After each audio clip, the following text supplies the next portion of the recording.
5 जून 1974 पटना का गांधी मैदान, हजारों युवाओं की भीड़ और एक बुलंद आवाज, अब सिर्फ परिवर्तन नहीं संपूर्ण क्रांति चाहिए। तो नमस्कार दोस्तों, आज हम कक्षा 12 हिंदी के प्रसिद्ध पाठ संपूर्ण क्रांति का सारांश समझेंगे, जो महान समाजवादी नेता जयप्रकाश नारायण के ऐतिहासिक भाषण पर आधारित है। यह सिर्फ एक भाषण नहीं था, बल्कि भारत में बदलाव की एक मशाल थी, जो युवाओं के दिलों में जल उठी थी। तो आइए जानते हैं कि जयप्रकाश नारायण ने इस भाषण में क्या कहा और क्यों इसे क्रांति का शंखनाद कहा जाता है। संपूर्ण क्रांति पाठ प्रसिद्ध समाजवादी नेता जयप्रकाश नारायण के 5 जून 1974 को पटना के गांधी मैदान में दिया गया जो ऐतिहासिक भाषण का एक अंश है, और यह भाषण इतना प्रभावशाली था कि पूरे देश में एक विशाल आंदोलन की शुरुआत हो गई। जेपी ने कहा कि भले ही हमें स्वतंत्रता मिल गई हो, लेकिन सच्चा सुशासन और समाज में बदलाव अभी बाकी है। उन्होंने देश की भ्रष्ट व्यवस्था, महंगाई, बेरोजगारी, भूख और नैतिक पतन के खिलाफ आवाज़ उठाई और इसे बदलने के लिए संपूर्ण क्रांति का आह्वान किया। उन्होंने बताया कि क्रांति केवल राजनीतिक नहीं, बल्कि सामाजिक, आर्थिक और नैतिक परिवर्तन की क्रांति है, और उन्होंने युवाओं को इस आंदोलन में नेतृत्व की जिम्मेदारी लेने को कहा और यूथ फॉर डेमोक्रेसी की बात की। यूथ फॉर डेमोक्रेसी क्या है?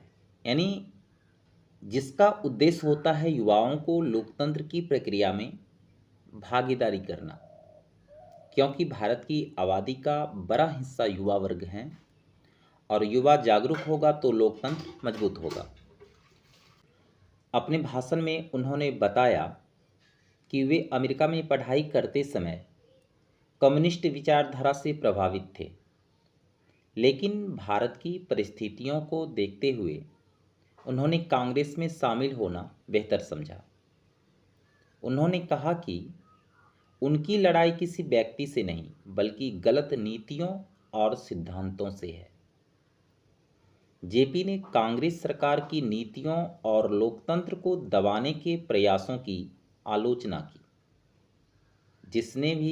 जिस सरकार ने लोकतंत्र और सरकार की नीतियों को दबाने का प्रयास किया, उनकी आलोचना जेपी ने किया, जैसे सभा में बाधा डालना, लोगों को ट्रेनों से उतारना, लाठी चार्ज करना, ये सभी उनमें शामिल है।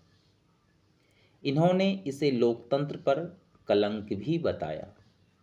अपने भाषण में उन्होंने गांधी जी और नेहरू जी की सराहना भी की, लेकिन उनके कुछ विचारों से असहमति भी जताई। उन्होंने दलविहीन लोकतंत्र की बात की, लेकिन जनता की भावनाओं का सम्मान करते हुए इसे थोपना नहीं चाहा। तो जयप्रकाश नारायण का यह भाषण संपूर्ण क्रांति की मांग का प्रतीक बन गया, जिसका उद्देश्य था समाज में भ्रष्ट मुक्त व्यवस्था, नैतिक मूल्यों की स्थापना और जनता के अधिकारों की रक्षा करना। तो दोस्तों, यह था जयप्रकाश नारायण के ऐतिहासिक भाषण पर आधारित पाठ संपूर्ण क्रांति का सारांश।